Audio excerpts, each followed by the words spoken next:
Estimados estudiantes, espero que estén muy bien. Un gusto saludarlos. Vamos ahora a revisar esta tercera semana de paro, me parece.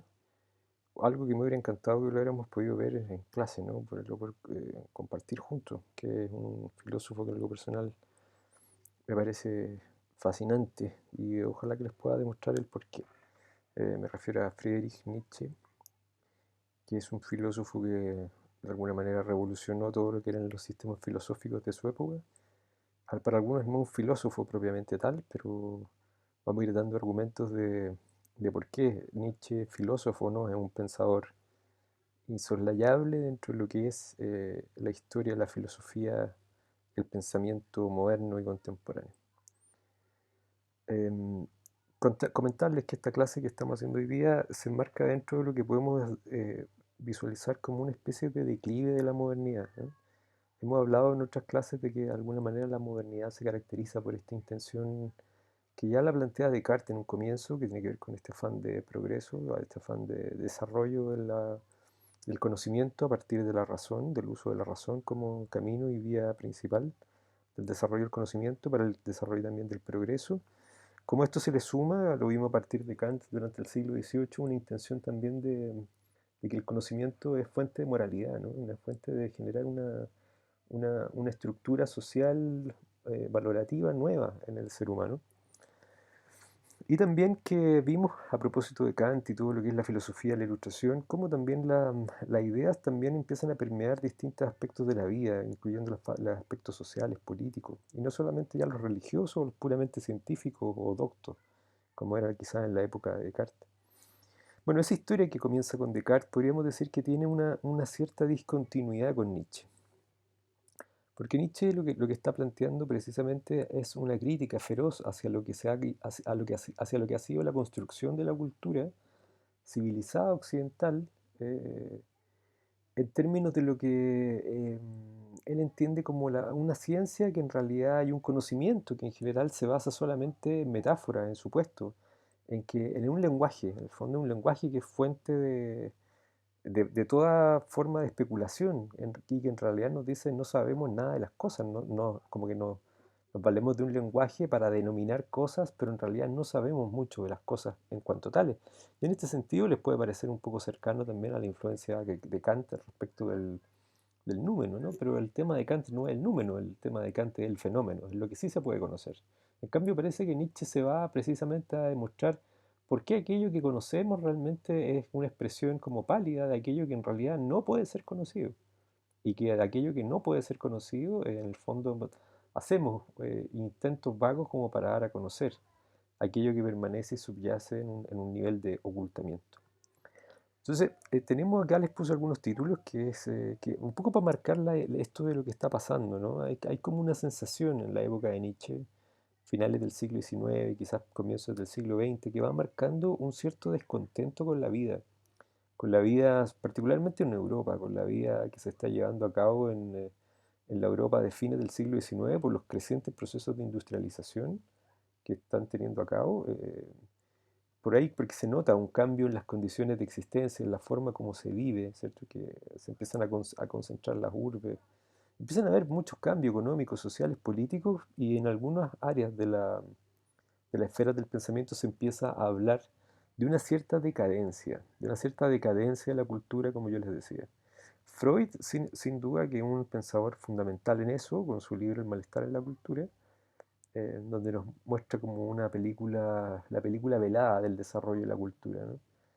Pero anterior a Freud, Nietzsche es el pensador fundamental. Y Nietzsche está haciendo una crítica feroz a lo que él denomina civilización, lo que entiende que tiene que ser una cultura civilizada versus lo que entiende como cultura.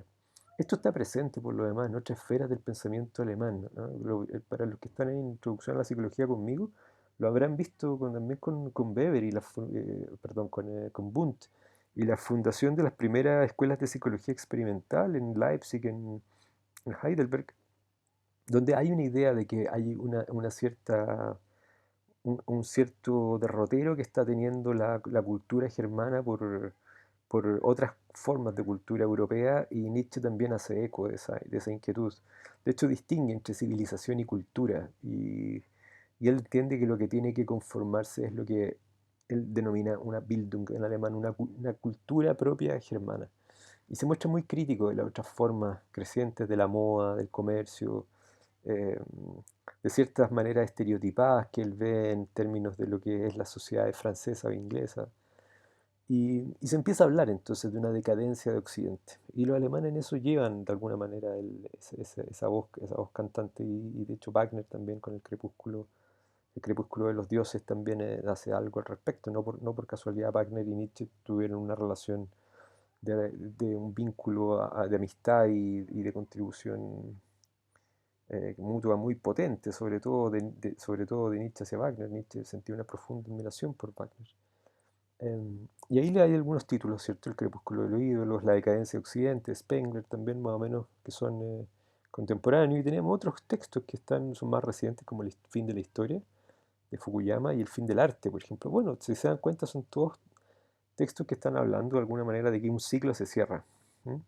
Y esto ha pasado desde que Nietzsche empezó a hablar hasta hoy día. Hoy día seguimos hablando y hoy día más que todavía más aún con el contexto de pandemia en que estamos, todavía seguimos hablando de que hay un periodo de la humanidad, un periodo, una época que está cerrándose. Lo que pasa es que no teníamos muy claro cómo se iba a cerrar. Y Nietzsche tenía ahí una visión particular de cómo se iban a cerrar las cosas o a partir de qué se iban a cerrar las cosas, que es lo que comenzaremos a ver. Antes de eso, acá les pongo una breve resumen de lo que vimos la semana pasada, de lo que es el pensamiento kantiano y alguna implicancia para la psicología. Y aquí tres críticas que probablemente podría hacer Kant perfectamente hacia la psicología, esencialmente por no poder controlar de manera adecuada el fenómeno, ¿cierto? Pero acuérdense que Kant estaba pensando esta idea de que una metafísica en sí mismo resultaba compleja por el hecho de que ya el observador afectaba siempre a través de su subjetividad aquello que era observado. Por lo tanto, era imposible llegar a la cosa en sí, sino solamente a los fenómenos, a cómo se nos presentaban las cosas. Eso es clase pasada, pero ahí les dejo tres críticas que hace Kant hacia el pensamiento y la psicología y para que ustedes las revisen a posteriori y las podamos comentar. ¿Bien? Pero también hizo aportes, ¿no? O sea, si bien hizo críticas, también hizo aporte, como nos plantea el texto de Liri, nos dice que por lo menos tres aportes fundamentales como adquirimos conocimiento, plantearnos nuevamente algo sobre respecto de la naturaleza de la mente y algo de la naturaleza y la función de las facultades mentales. Esto lo encuentran en el texto de David Leary, Immanuel Kant and Development of Modern Psychology. Em, Ahí lo encuentran desarrollado y también un poco muestra cuál es la influencia y el impacto que Kant puede haber tenido para nosotros los psicólogos, ¿verdad? Bien, voy a seguir avanzando entonces y quiero situar antes de que entremos con Nietzsche mismo. Nietzsche está en una época en que está desarrollando su pensamiento cuando en el mundo europeo está saliendo lo que se llama la estética romántica. La estética romántica, que es la estética que de alguna manera fundará inicialmente Goethe en Alemania, es una estética que es totalmente podemos decir, antirracionalista en cierto sentido, o irracional, o que valora lo irracional en el ser humano, a diferencia de todo el periodo ilustrado del siglo XVIII. Lo que observamos en esta estética romántica es precisamente una exaltación ya no de la razón, sino que una exaltación del sentimiento. Los movimientos culturales de Alemania, algunos que se llamaban Sturm und Drang, que se traduce así como tormenta e impulso o ímpetu, estaban planteando que en el fondo la naturaleza del ser humano era emoción, era impulso, era corazón. Y también junto con esto surge una cierta estética, que ahí ustedes tienen una pintura, que quizás una obra que quizás han visto de Caspar David Friedrich, que se llama Lo Sublime. Porque la estética romántica es muy distinta a la estética de la ilustración y otras veces le he mostrado pintura y vimos lo de Van Eyck en algún momento, ¿cierto? Y acá también la obra de arte nos sirve para poder de alguna manera proyectar lo que es el espíritu de los tiempos, el zeitgeist de los tiempos. Ahí está Friedrich arriba de las montañas viendo todo este paisaje neblinoso, medio difuminado, porque el espíritu romántico tiene que ver con la lejanía, en cierto sentido, tiene que ver con una nostalgia del mundo ido, tiene que ver con la nostalgia como de una, esta idea del ocaso del mundo está acompañada como con cierta remembranzas de tiempos mejores pasados para el espíritu romántico. Por eso hay una cosa así como de decaimiento, ¿no? Y de exaltación de la emoción, como que pareciera que la razón ha desencantado al habitante del primer siglo, de la primera mitad del siglo XIX, cuando es propiamente el romanticismo. Dentro de estas cosas, claro, se dan eh, lo que hemos llamado como una reanimación del símbolo, ¿cierto? O sea, de nuevo se le concede un espíritu, se empieza a mirar de nuevo a la Edad Media, por ejemplo, ¿no? Como con esto que hablamos alguna vez de Berman, de esta idea como de una especie de conciencia participativa, pero ahora no vivida, sino que evocada. ¿No? No es que no es que la mentalidad de aquí pueda decir, ah, volvamos a la conciencia participativa, eso no es posible, pero sí evocada como una remembranza.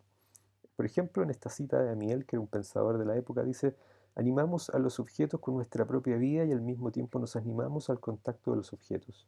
Sufrimos su poder de sugestión. Es el juego del yo y del no yo, de la contención y de la libertad. Claro, de alguna manera hay una idea dentro del espíritu romántico como de cosustanciarse con la naturaleza, ¿no? Así como de identificarse anímicamente con el contexto y el paisaje, que es como pero es como una proyección del sí mismo. Este paisaje medio nebuloso, sombrío, de donde está formas medias vagas que se ven en el horizonte, tiene que ver un poco con una proyección de pura subjetividad. Y ahí es donde también entendemos de que el yo y el no yo entran en un juego que no es el yo y el no yo, el juego del periodo moderno post-cartesiano, donde las cosas claramente se buscan distinguir a partir del eje del pensamiento racional. Un pensador que si bien es posterior a Nietzsche, pero que más o menos de alguna manera comparte también cierto espíritu, es Paul Valéry, un poeta. Y Paul Valéry en un libro menciona la siguiente, una obra menciona la siguiente expresión que es muy sugerente. Dice, Le temps du monde fini commence. O sea, Le temps du monde fini commence es como algo así como el tiempo de un mundo acabado comienza o se inicia el mundo de un tiempo acabado, de un mundo finito, ¿no? O sea, es como que hay algo aquí que toca un límite, ¿no? Y ahí Valéry nos señala lo siguiente, por ejemplo. Dice, Toda la Tierra, 1931, ¿no? Nietzsche es anterior, pero todavía hay como un cierto influjo nietzscheano aquí en Valéry. Toda la tierra habitable ha sido hoy día explorada, censada, dividida entre las naciones. Concluyó la era de los terrenos baldíos, de los territorios libres, los lugares sin dueño, la era de la libre expansión. No hay roca que no lleve bandera, no hay vacíos en los mapas ni regiones libres de aduanas y de leyes. No hay tribu cuyos asuntos no genera algún expediente y que no dependa por algún maleficio de la escritura de diversos humanistas en sus oficinas distantes. Empieza el tiempo de un mundo finito. Hay algo entonces, como yo les decía, que Nietzsche yo creo que es uno de los primeros como en captar, así como con esa sensibilidad de aquel que de alguna manera está entre el genio y la locura, de captar ciertas cosas que se van a dar en lo posterior a esta intuición nietzscheana de un momento donde se derrumban ciertas estructuras con las que se habían cimentado la modernidad. Em,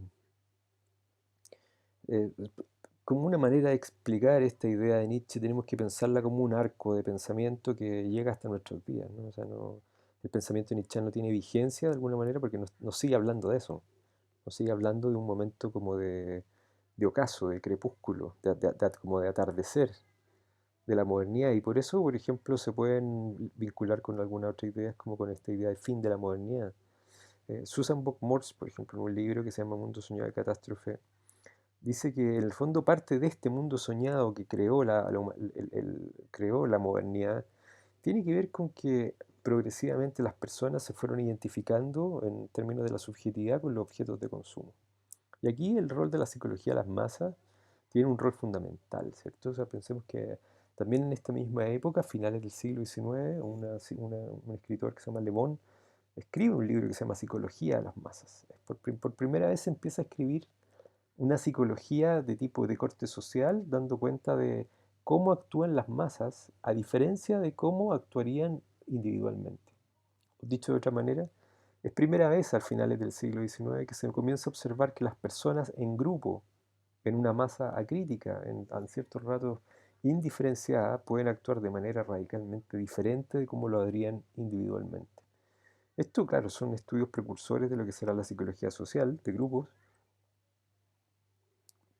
pero estos grupos están muy vinculados y aliados a la burguesía, ¿no? Entonces, comienza, según Susan Buck-Morss, algo que probablemente llega a su consumación, a su máxima, a su clímax en nuestros tiempos, de esta identificación de la subjetividad, de la constitución de la subjetividad con objetos de consumo. ¿Ya? Y algo que seguramente para los que están leyendo el texto de Berman o lo leyeron les puede resonar con el reencantamiento del mundo.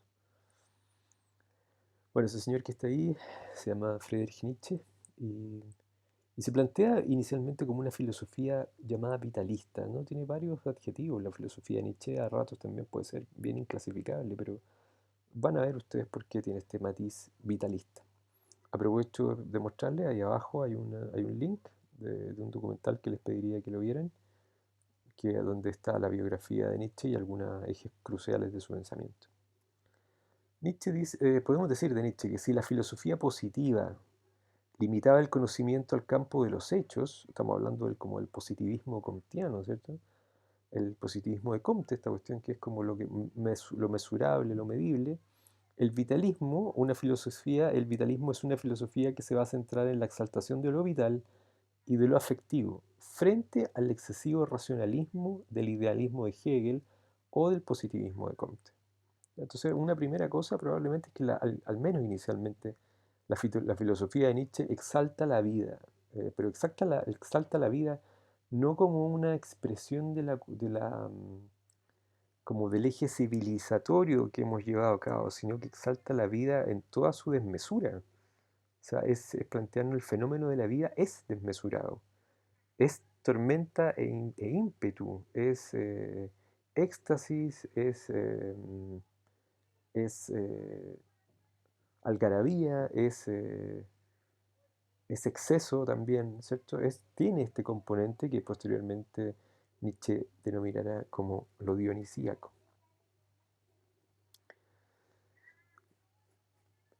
Se ha etiquetado a Nietzsche y a Freud y a Marx como los maestros de la sospecha, ¿ya? Son los tres.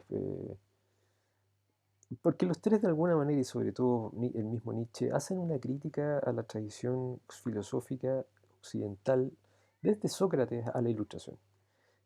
También se le ha llamado a Nietzsche, a Freud y a Marx, se le llamó en algún momento como la Dark Troika, como la tríada oscura del pensamiento, porque invierten de alguna manera la lógica sobre la cual se ha fundamentado la modernidad de una cultura que crece fundamentalmente a partir de la razón. Y como que de alguna manera Nietzsche y también Freud nos llevan a repensar de que lo irracional, lo inconsciente, no es que se hayan ido, sino que siguen actuando ahí, y siguen actuando de una manera tal que a medida que podemos apreciar el más alto desarrollo de una cultura, ahí mismo es donde estamos apreciando la más alta represión de los instintos vitales o de los impulsos inconscientes, indeseables, inadaptados hacia la sociedad. La agresión, la violencia, ¿no? Entre otras cosas. La sexualidad. Estos son ahí aspectos. O sea, nos están diciendo el precio por una gran cultura es reprimir los aspectos más vitales del ser humano. Y eso más o menos yo creo que de alguna forma sintetiza el pensamiento nietzscheano. Ahí hay un graffiti donde Nietzsche se representa una expresión del mismo Nietzsche que dice, yo no soy un hombre, soy dinamita. Y esto Nietzsche lo decía, ¿cierto? Por el hecho de que pensaba que su filosofía era una filosofía que venía a derrumbar los cimientos sobre los cuales se había conformado el pensamiento, la cultura, la civilización, más que nada que la cultura, la civilización occidental, el conocimiento, incluida la ciencia. Entonces Nietzsche lo que hace es que ataca principalmente los valores de su época y la cultura alemana en particular, que más que cultura deberíamos decir la civilización alemana. ¿Cierto? Que yo les decía que lo que busca es restablecer la cultura, una cultura al modo de una Bildung, como lo revisamos en la implicancia de esa Bildung, de una cultura que tuviera una identidad anclada en lo que son la idiosincrasia germana. Em, entonces quería darle este ataca, lo que le parece que es una cultura que él le llama, lo podemos traducir como una cultería, una cultura que pretende serlo, pero que en realidad no lo es, Y hace atacando y dándole, por ejemplo, a todo lo que tiene que ver con los valores, por eso le llama esta filosofía nihilista, porque ataca los valores sobre los cuales se ha formado la cultura occidental y esos valores que son de tradición platónica cristiana. En cierto sentido, en este caso, la propuesta es vitalista y atea. Ahora, claro, la pregunta de atea es atea con respecto a qué. Atea con respecto a la representación de Dios que hemos hecho. Y no necesariamente atea en términos de que no crea en Dios, sino que más bien un ateísmo que apunta hacia cómo se ha representado Dios y sus efectos y consecuencias en el mundo occidental. Quiero darle algunas impresiones de cómo iba pensando Nietzsche en estas primeras épocas. A Nietzsche se le distinguen por lo menos tres periodos. Un primer periodo que se le llama, que es un periodo donde tiene escritos que son el periodo de la juventud, ¿cierto? Como se le llama, donde están algunos de sus textos fundamentales, como El nacimiento de la tragedia.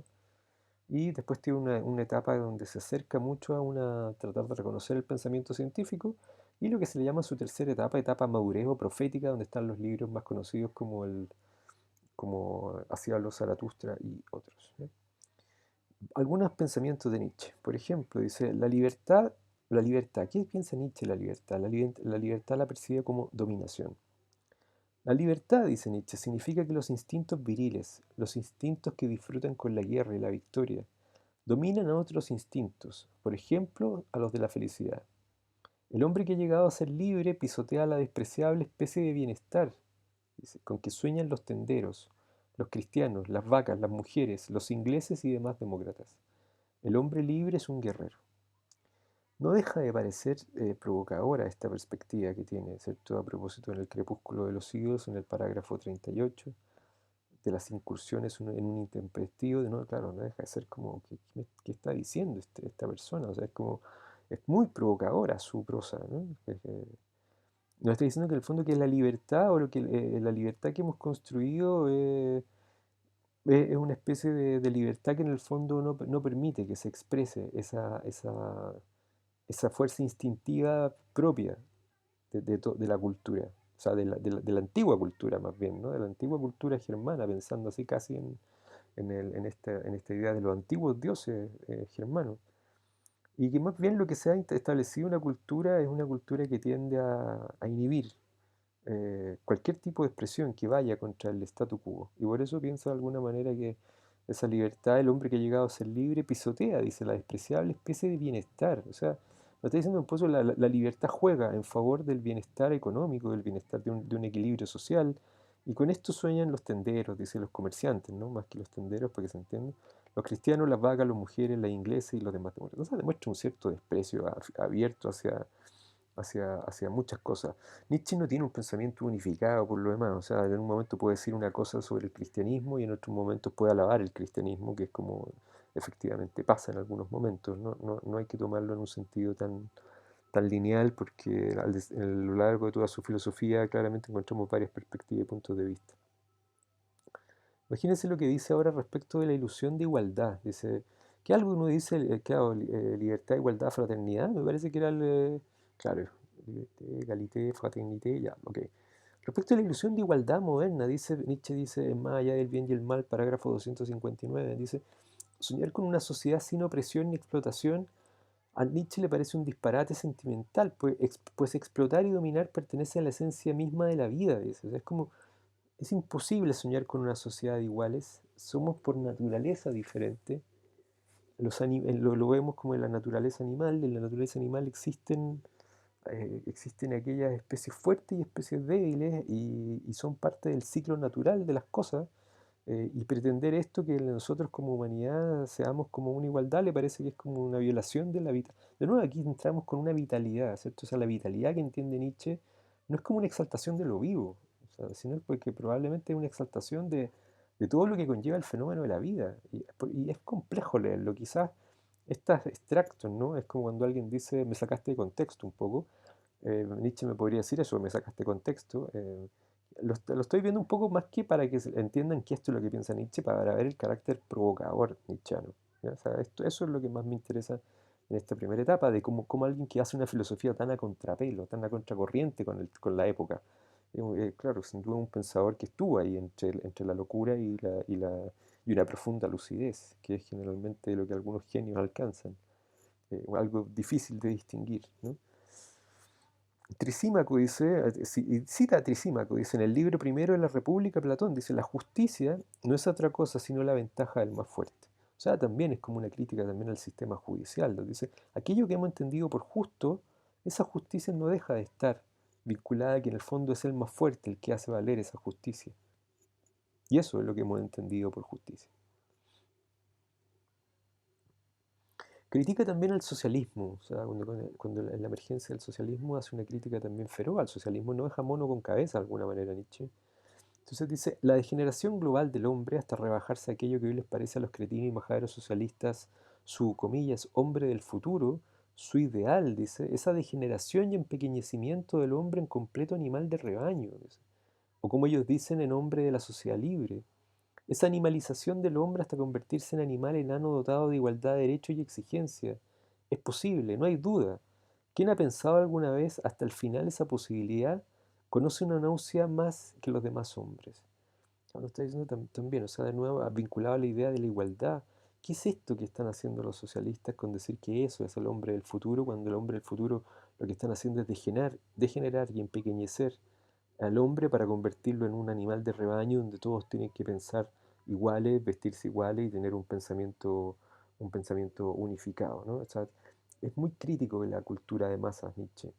Y la cultura de masas se caracteriza precisamente porque eh, el rebaño sigue al pastor, ¿no? Y el pastor, y será igualmente un rebaño el cristianismo y será igualmente un rebaño el socialismo. Y lo que Nietzsche está diciendo un poco, piensa por ti mismo, un poco con la línea kantiana del sapere aude, ¿no? Pero llevado a un extremo, ¿no? A un extremo mucho más radical, como de salir de las estructuras que posibilitan eso. Por eso es crítico también de la influencia política, porque ve que en la política siempre van a haber líderes que al final lo que van a hacer es manipular a todo este rebaño, pero para fines que les sean propios, simplemente, ¿no? Sí, esto lo va a ver en todas las esferas de la política. Critica también a la metafísica occidental, ¿cierto? O sea, esta metafísica occidental que parte con Platón y con toda la influencia cristiana, porque dice, bueno, se nos ha planteado que hay dos mundos, el mundo sensible y el mundo terrenal. El mundo inteligible, o sea, el mundo sensible, perdón, el mundo sensible, que es el mundo terrenal, y el mundo inteligible, este mundo como de las ideas platónicas, que es como el más allá, dice.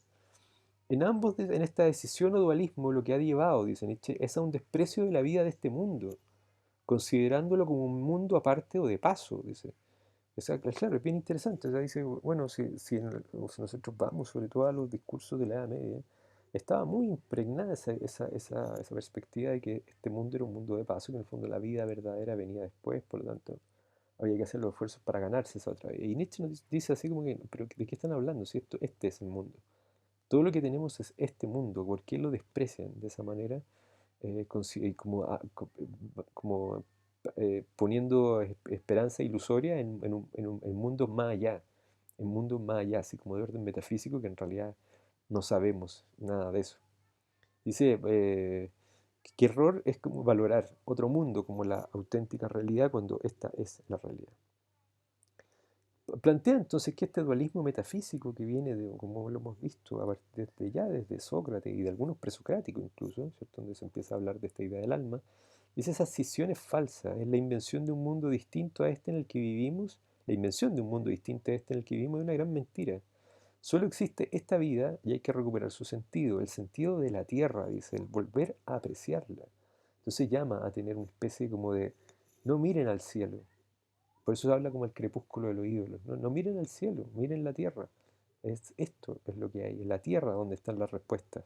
Y en la vitalidad de la tierra, en todo el fenómeno de lo vivo, cómo se da así con esta característica de un vitalismo que implica diferencias, que implica una fuerza, que implica un ímpetu, que implica, como yo les decía también, orden y desorden, desmesura y racionalidad. En todo ese conjunto de cosas, Nietzsche cree que hay que volver a recuperar el sentido de esa complejidad de lo que es la vida. Y bueno, llegamos acá, como estos primeros pasajes que estamos revisando de Nietzsche, a lo que quizás sea Una de las ideas más controversiales de Nietzsche, que es la idea de lo que él llama la muerte de Dios, ¿cierto? Que, el agotamiento, que en el fondo se puede entender como el agotamiento del símbolo. Nietzsche, contrariamente a lo que ustedes puedan creer o a lo que mucha gente cree, no está celebrando la muerte de Dios como un hecho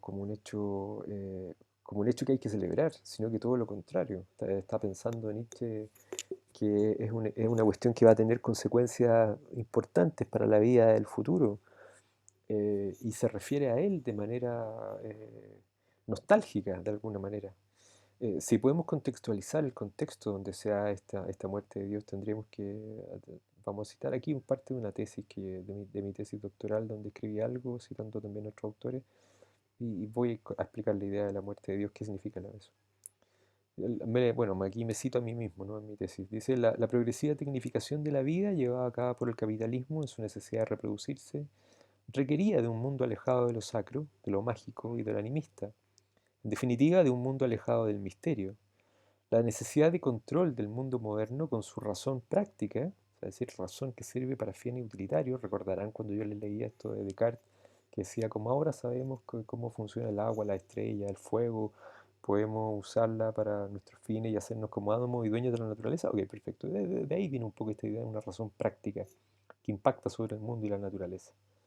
Entonces, la necesidad de control del mundo moderno con su razón práctica deviene, por tanto, un mundo en el que el ser humano es reducido a la medida del interés privado y cuya existencia se dedica de manera creciente a la producción.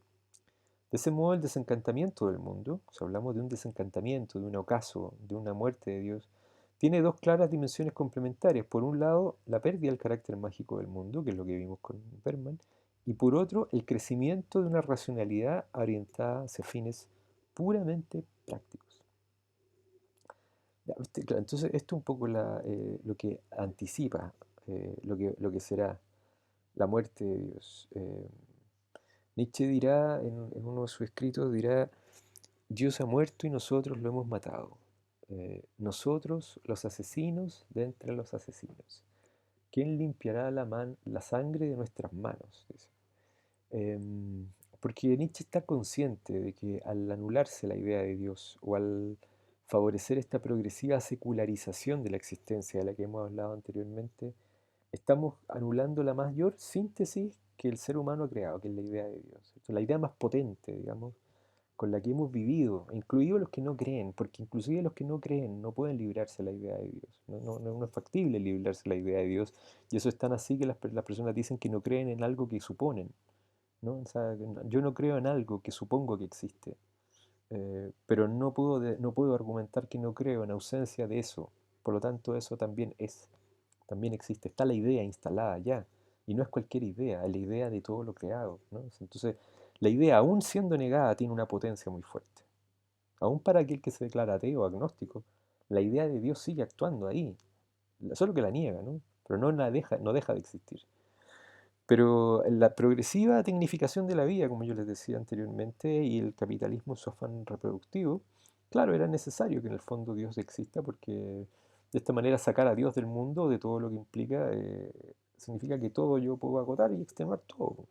Distinto sería, imagínense que si tomáramos literalmente esta idea así como de algún pensamiento cristiano, eso que decía, levanté de una piedra y allí estaré, o partí de un árbol y allí me encontrarán. Chuta, es como decir como que Dios está en todas partes, entonces tendríamos que tenernos con mucho cuidado de agarrar a palo un árbol o tratar de talar un árbol o intervenir un río o socavar un cerro, porque decimos, bueno, todo esto es sagrado, entonces, pero esa filosofía no prosperó, que es una filosofía más de corte animista que está muy vinculada con la mentalidad que de alguna manera nos trata de proyectar Berman, de la conciencia participativa. Esa mentalidad no prosperó y no prosperó porque en el fondo, nuevamente, la naturaleza estaba ahí para ser explotada, como lo pensaba Descartes. ¿Y por qué estaba así? Porque éramos radicalmente distintos. Porque el ser humano era una cosa, la conciencia humana era una cosa, y el entorno del objeto natural y de la naturaleza era un fondo. Un fondo como, como el telón de fondo para el protagonismo de la razón, del ser humano, centro del universo, etcétera, etcétera, etcétera. En Así habló Zaratustra, Nietzsche dice, yo os conjuro, hermanos míos, permaneced fieles a la tierra y no creáis a quienes os hablan de esperanzas sobrenaturales. Entonces, aquí está la idea nuevamente del vitalismo nietzscheano, lo que se le llama la crítica a los transmundos, como de querer pensar que hay un mundo más allá. Y no, pues él dice, permaneced fieles a la tierra. Dice, no crean de que nadie les hablan de que después vendrá la... No, lo que tenemos es esto, lo que vivimos, lo que experimentamos en este cuerpo, en este momento, en este tiempo. Todo esto está embarcado en lo que yo les decía de este vitalismo que tiene características singulares, ¿no? Que no es como una pura exaltación de la vida, así como no es como Alberto Plaza que cante la vida, ¿no? No es una cuestión mucho más potente, más compleja, llena de una integración de dualidades, ¿no? Eh, que en esta propuesta nietzscheana nos dice, este mundo sensible, ¿qué es lo que existe? Este mundo sensible y la vida que contiene es la única realidad. Ahora bien, ¿cómo es la realidad? No es algo estático, no es fijo, ni inmutable, ni eterno, como creía Parménides, sino que es devenir continuo. Es como marcha que no cesa, que cambia continuamente, que crea y que destruye. Como decía Heráclito el oscuro, como se podrán acordar en las primeras clases. Entonces Nietzsche se identifica más bien con eso, con el pensamiento heraclitiano, que es un pensamiento presocrático, ¿cierto? De Heráclito que pensaba que el argía era el fuego, ¿se acordarán? Que era un devenir continuo. Las cosas no son estáticas, sino que están siempre deviniendo, y de alguna manera ese choque de opuestos es lo que posibilita que la naturaleza siempre esté recreándose, que el mundo se esté recreando, que nunca se mantenga estático. Y ese choque de opuestos tiene que ver con que siempre hay fuerzas en colisión que explican la naturaleza del mundo y nuestro mero psiquismo. Entonces, si hemos puesto atención solamente en lo racional, si hemos puesto solamente en desarrollar una gran cultura y al mismo tiempo descuidamos toda la parte irracional, si hemos centrado en la lógica del individuo y hemos descuidado la lógica del grupo, de la comunidad, del coro, de lo colectivo, y entonces estamos dejando cosas fuera. Si nos centramos en la razón y no consideramos la locura, si nos centramos en la luminosidad, como el siglo de las luces, y dejamos fuera la oscuridad, no estamos haciendo otra cosa que meter como basura debajo de la alfombra, creyendo que eso es basura, pero al final eso también es constitutivo de la vida. Esta fuerza en colisión es lo que Nietzsche denomina lo apolíneo y lo dionisiaco, que es como una explicación de la realidad desde el mundo del arte. Es a lo que se refiere en su obra El nacimiento de la tragedia, ¿cierto? Porque nos dice que en el fondo la vida posee dos dimensiones opuestas. Una que es el aspecto aparente que nosotros hemos construido, que es externo y superficial. Todo lo que vemos, las formas aparentes, y a eso le llamará apolíneo. Pero hay un aspecto interno, profundo, intrínseco que le llamará lo dionisiaco, siguiendo estas dos figuras o estas dos como deidades de la antigua Grecia, que son radicalmente distintos, ¿cierto? Así como Dionisio, que después será para los romanos Baco, era este dios como del exceso, del ditirambo, del coro, de la desmesura, ¿cierto? Eh, de la juerga, de esa expresión de vitalidad en cuanto tal. Y Apolo era el dios como de la forma, del bien, de la belleza, de la bondad, de las artes, de lo delimitado. Y Dionisio es lo ilimitado.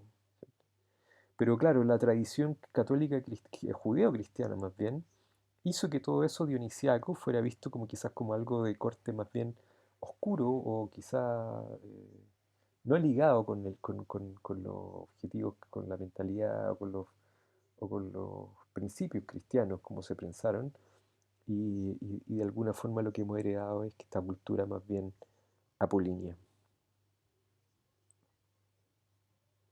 En este sentido, Apolo es el dios del sol y de la luz, del arte, de lo clásico, de la armonía, el equilibrio, y Dionisio, por otro lado, es el dios del vino, de la embriaguez, de la música y de la poesía. No hay que entenderlos como bien y mal. O sea, si hiciéramos esa alusión, para Nietzsche no es que uno sea bueno y malo, ¿cierto? Sino que son fuerzas que nos proveen el equilibrio, como luz y sombra, y que cada uno tiene cualidades, manifestaciones que le son propias, expresiones, valías dentro de lo que es el mundo y nuestro psiquismo, además, ¿no? O sea, no es solamente una expresión en el mundo exterior, sino que también es en nuestra propia organización interior. Dionisio es oscuridad, es noche, voluntad irracional, dice Nietzsche. Es la cosa en sí, aquello a lo cual no podemos acceder. Es el uno primordial heraclitiano, ¿no? Es lo impersonal, la embriaguez, el dolor cósmico. En cambio, dice, Apolo es día, luminosidad, razón, apariencia, fenómeno, principio de individuación, el sueño, alegría solar. ¿Y por qué toma la tragedia, cierto? Como en la tragedia griega. Porque encuentra que aquí se visualiza esto. Por un lado, la tragedia, el espíritu dionisíaco se ve en la música, en el danza, en el coro, en el pueblo, cuando aparecen en los comentarios de la tragedia. Y por otro lado, Apolo se ve en la palabra, en el personaje, en el aristócrata, que exalta otro tipo de valores. Pero en el fondo, el mundo es un choque entre Apolo y Dionisio. Y también Nietzsche tomará la figura, de alguna manera, siguiendo Heráclito, un poco la figura del niño, ¿no? El niño dice, el mundo, el niño es como aquel que va a la orilla de la playa y construye castillos de arena y después disfruta viendo ver cómo los destruye en las olas o cómo él mismo los destruye para volverlos a construir. Entonces piensa que la naturaleza tiene esa cosa así como de construcción, destrucción, oscuridad y día, luminosidad y noche, razón y voluntad irracional. No podemos pensar el mundo solamente desde una perspectiva apolínea. En este sentido, Apolo nos remite a lo que es orden, equilibrio y expresión. Pero aquí viene el punto que les quería comentar. Eso, para poder manifestar esto, significa decir un no a la vida, dice Nietzsche. Porque esto es lo que denominará en términos morales una moral de esclavo.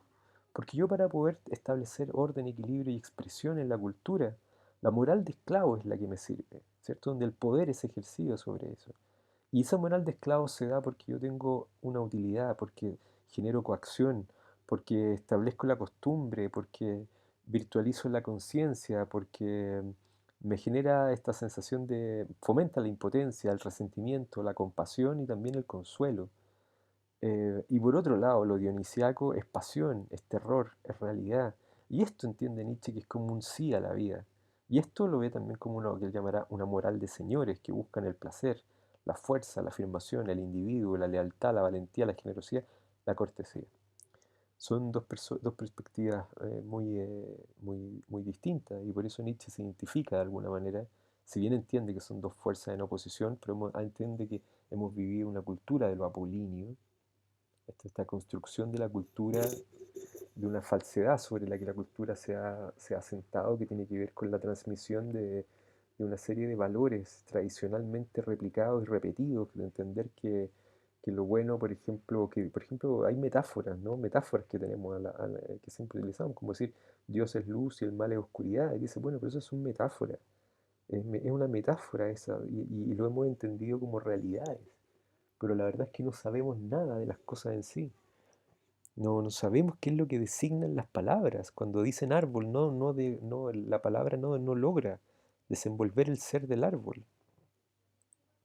Entonces, Nietzsche por eso dice, si se ha vivido todo, porque piensan que viene del influjo de la ilustración, lo que tenemos se identifica más con esta perspectiva dionisiaca.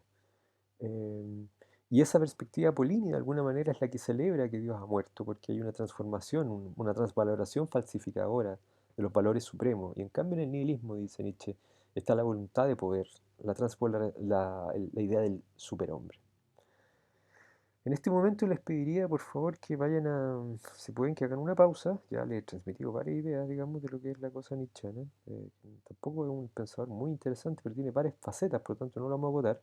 Pero les pediría que fueran aquí al documental y que pudieran ver el documental y pudiéramos seguir revisando. Lo voy a seguir ahora, pero ustedes hagan una pausa, lo recomiendo, y vayan a ver ese documental y voy a seguir revisando por ahora algunos contenidos más.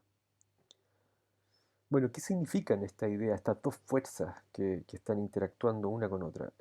Representarán lo apolíneo, lo ordenado, lo racional, como decíamos, ¿no? Lo que es fácilmente comprensible, medible, conceptualizable. Y lo dionisiaco representa el caos, la voluntad irracional, la pasión, el instinto, lo enigmático, lo contradictorio, lo que se escapa a la comprensión racional o a la conceptualización.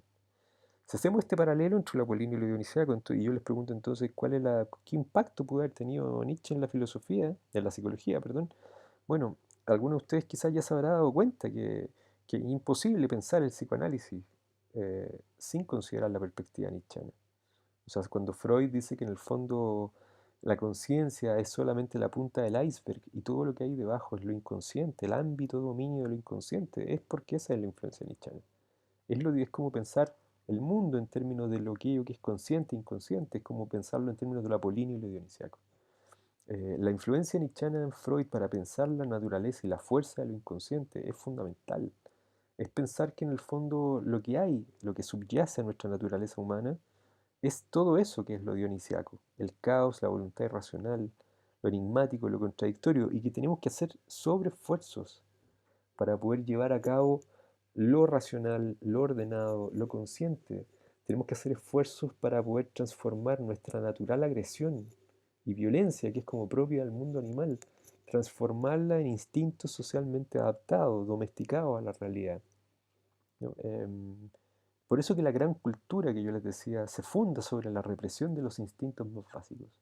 A medida que tenemos una cultura más desarrollada, más civilizada, es porque ahí han acontecido la mayor represión de los instintos más básicos y con costos por lo demás, que es lo que dirá Nietzsche, ¿no? O sea, no se puede reprimir y lo que dirá Jung todavía, con mayor fuerza todavía, yo creo. Lo que dirá Jung, allí donde lo reprimido siempre retorna. Lo reprimido vuelve y volverá a aparecer y volverá a aparecer y volverá a aparecer en forma de destino, dice Jung, de hecho lo dice muy interesante. Aquello que reprimimos reaparece luego en forma de destino. Porque no nos hacemos conscientes de ello, ¿no? Siempre estamos como negando que existe esa parte en nosotros y no la consideramos como tal. Eh, lo que viene después es lo que Nietzsche le concede al lenguaje, y ahí se mete en un tema que es un texto que nosotros vamos a revisar, que se llama Sobre verdad y mentira en sentido extramoral, que está dentro de la lectura y está en el aula. Lo podrán encontrar, les pediría que fueran leyendo eso. Y por ahora creo que como he hablado harto, hemos pasado hartas cosas probablemente de Nietzsche, ya tienen muchas cosas en su cabeza. Vamos a dejar esta primera clase hasta acá y el resto de la clase me gustaría que la completaran con la revisión de ese documental que está ahí en el link que ahí aparece. Si hubiera algún problema con el link, a veces hay links que en un día están bien y al otro día ya lo bajaron. Si hubiera algún problema, me lo comentan obviamente y lo volvemos a revisar. Y como les decía, eh, ojalá se pueda, ojalá se pueda, bueno, no sé si se puede o se podrá, pero ojalá pudiéramos conversar de Nietzsche en el espacio compartido de aula y no de esta manera, ¿no? Donde le hablo al computador para que después ese computador se lo testimonie a ustedes, ¿no? Eh, es un pensador muy interesante, me parece fascinante, tiene tantas facetas pero tiene un pensamiento muy original y eso es lo que resulta atrayente y cautivador sobre todas las cosas, ¿no? Su capacidad y su cierta valentía para ir a contrapelo, como les decía, nadando contra corriente al punto que quizás eso le costó de alguna manera el enfrentarse, el enrostrar la locura. Jung dice en su biografía, dice una cosa así, ¿no? Jung enfrenta después de su separación con Freud un periodo de una suerte de psicosis latente. Y él dice, bueno, yo estuve, dice, en el terreno en el que estuvieron, crucé la línea que cruzó Nietzsche y que cruzó Hölderlin, un poeta también romántico. Pero retorné de ese lugar, dice. Y bueno, Nietzsche parece ser que no retornó de ese lugar. Entró en contacto con aquello que eran profundas visiones de un mundo ya no desencantado, sino que de frentón crepuscular. Y esa visión de Nietzsche que decía que su filosofía iba a ser para 100 o 200 años más, muy enmarcada en esta convicción tremenda de que Dios ha muerto, eh, quizás le hicieron ver más cosas de las que pudo su conciencia sostener, y eso de alguna manera decantó finalmente en locura. Vamos entonces a seguir viendo Nietzsche la próxima semana y por ahora revisen este video y estoy atento a todos sus comentarios, espero que esta clase les haya gustado. Eh, y ya les comenté que voy a ir subiendo ya sus notas de filosofía en lo próximo, agradezco la paciencia y la espera, ha sido un proceso de corrección súper largo, más con todas las cosas que estamos y que ustedes también están. Así es que, bueno, también hay compañeros de ustedes que me han estado entregando trabajo. Yo en general he tratado de recibir todos los trabajos porque hay compañeros que, claro, tienen... o sea, no interesa aquí poner cosas de si acaso cuáles cosas son más justas y otras no, sino que simplemente entender de que hay compañeros que están con condiciones muy desmejoradas para algunas cosas, personales, familiares, afectivas, psicológicas inclusive. Así es que bueno, yo he estado recibiendo esos trabajos de todas maneras y espero ya tenerlos todos corregidos durante este fin de semana. Así que eso, espero nuevamente que la clase le haya gustado y nos vemos, ojalá lo antes posible en clase. Cuídense, que estén muy bien.